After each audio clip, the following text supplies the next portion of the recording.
Cool. So what does this mean for your company, right? We've told you a lot of things. We've told you we're able to classify. We've told you we're able to divide. We've told you divide or separate people according to what they want, what time they want it, and basically provide convenience for people, right? But what does this mean for your business? Because we're here pitching to you and saying, we want to plug into your business. So we're using data-backed insights. You're going to give us data in your business, history that exists in how you've been doing things. And because this data is collected in a structured manner, in a structured manner where you collect it at point of sale, where you collect it at the till where you sell concessions, where you collect it online where people are buying the tickets. It's collected in a very structured manner, so we're able to then use that structured data to start learning, because you have this data, but you also have customer behavior that's every time you implement a new strategy, you see the change in the customer behavior. So you have old data and you have customer behavior. So we can link that and start dividing people and saying, if this strategy implemented, what does it do? If this strategy implemented, what does it do? Do you understand? So using that data, we do that. Another thing that's really cool for you is that you get to know your customers better. If you know your customers better, you get to nudge them in a different direction. You get to push it. You get to push your business into to make profits, really, right? Because the end game is to make profits. Because if I know you, so we understand the demographics of the people, we understand the locations of the people, and using that, we nudge people and make them do what's best for the business, effectively making profit. So we've done a couple of research on about 100 people, and we found that 2 in 3 people actually like the idea of dynamic pricing. So people are happy to say, I have seen situations where I'm sitting in the movie alone, or there are times where I feel like I'm paying too much for a movie that I don't want to pay for. You know, so people are actually happy about this. And there's even literature on how customers behave when it comes to dynamic pricing strategies. Do you want to elaborate on that, David? So with the implementation of these RM strategies, the issue is often the customer perception of fairness.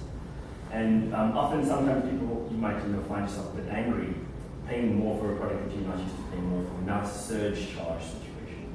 But the idea is, there is literature exists in which we can iterate through this and improve on customer perception in terms of what customers perceive fairly and not. The idea of paying more on a weekend and less during the week makes sense to customers. But sometimes the idea of paying more per location might be perceived as more unfair. So this would be an issue of iteration, and luckily we're a data company. So we'd be able to iterate and learn from the mistakes. And luckily with the benefit of sentiment analysis, people complain. People complain online with Facebook, Twitter, and we will be able to learn from what they're complaining about and iterate and see what should be done better for these strategies to be more long-term, because we're here for long-term financial growth, not short-term financial gain. So that's us. And just to add on that, before we carry on, there are also just natural places or natural segregating ideas in society that exist that make people actually just accept the situation. Mm-hmm. If I live in Rosebank, I want to go to the movie that's closest to me, and I don't care if the movie's a bit more expensive, because I'm not going to drive all the way to Soweto to see a movie.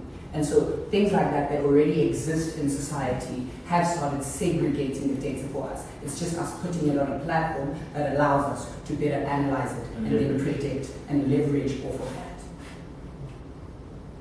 So then going forward, what are we asking of you?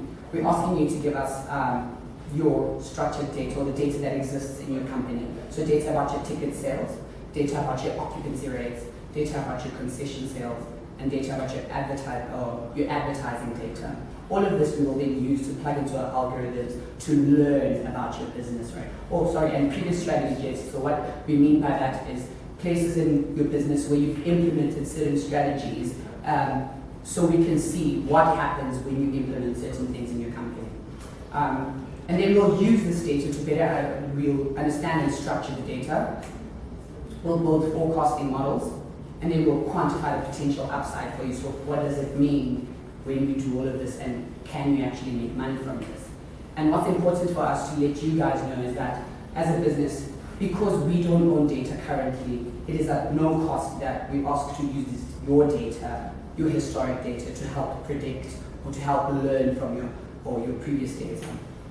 And if we get this right, we'll be a real-time plug into your business. So we're not a consulting company. We're not coming in to quickly come and fix something and then leave. We want to stay in the business because with time everything changes, and the more we collect data and the better we understand, we influence people to behave differently. And the more we influence people to behave differently, we have to keep learning from that.